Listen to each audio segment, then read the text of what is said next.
ఆకివీడులో అంతా ప్రశాంతం. ఇటీవల జరిగిన ఘటనల నేపథ్యంలో పలు హిందూ క్రైస్తవ సంఘాలు పోటాపోటీగా చెలో ఆకివీడుకు పిలుపునివ్వడంతో టెన్షన్ మొదలైంది. అయితే పోలీసులు పెద్ద ఎత్తున మోహరించి పరిస్థితిని అదుపులోనే ఉండేలా చర్యలు తీసుకున్నారు. పశ్చిమ గోదావరి జిల్లాలో ఆకివీడులో కొనసాగుతున్న రామాలయ వివాదం రాజకీయ ఉద్రిక్తతల నేపథ్యంలో చలో ఆకివీడు కార్యక్రమాలు టెన్షన్ పెంచాయి. అటు హిందూ సంఘాలు ఇటు క్రిస్టియన్ సంఘాలు పోటాపోటీగా చలో ఆకివీడు అంటూ పిలుపునివ్వడం ఉత్కంఠను పెంచేసింది. దీంతో 500 మంది పోలీసులను ఆకివీడులో మోహరించారు.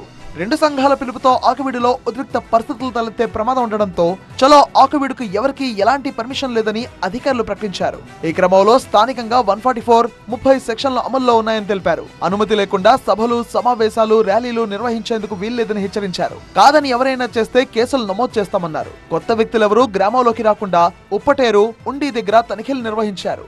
గ్రామంలో ఎవరైనా మత విద్వేషాలను రెచ్చగొడితే అరెస్ట్ చేస్తామని డీఎస్పీ హెచ్చరించారు. ప్రశాంతంగా ఉన్నటువంటి ఆకివీడు పట్టణాన్ని అనవసరంగా ఉద్రిక్తత పరిస్థితిలోకి తీసుకురావద్దండి. అక్కడ పెద్దపేట ఏరియాలో అయితే పీస్ఫుల్గానే ఉన్నారు. ఎవరితో ఎవరికి ఇబ్బంది ఏం లేదు.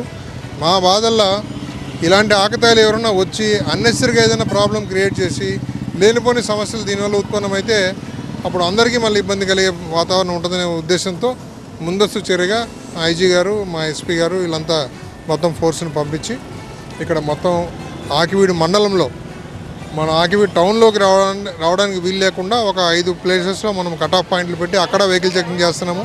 టౌన్లోనూ చేస్తున్నాము. పికప్ పార్టీస్ ఉన్నారు మధ్యలో. ఇక చలో ఆకివీడుకు పిలుపునిచ్చిన కరాటే కళ్యాణికి కూడా పోలీసులు కైకలూరులో అదుపులోకి తీసుకున్నారు. ఈ సందర్భంగా పోలీసుల తీరుపై కరాటే కళ్యాణి ఆగ్రహం వ్యక్తం చేశారు. శ్రీరాముని దర్శనానికి వెళ్తుంటే అడ్డుకోవడం ఏంటని ప్రశ్నించారు. మరోవైపు కొంతమంది హిందూ సంఘాలకు చెందిన వాళ్లను ఆకివీడుకు వెళ్లకుండా పోలీసులు అడ్డుకున్నారు. వారిని అదుపులోకి తీసుకున్నారు. మరోవైపు పెద్దపేటలో డిప్యూటీ స్పీకర్ రఘురామకృష్ణరాజుపై జరిగిన దాడి కేసులో మొత్తం 67 మందిపై కేసులు నమోదు చేసిన పోలీసులు ఇప్పటికే 41 మందిని అరెస్ట్ చేశారు.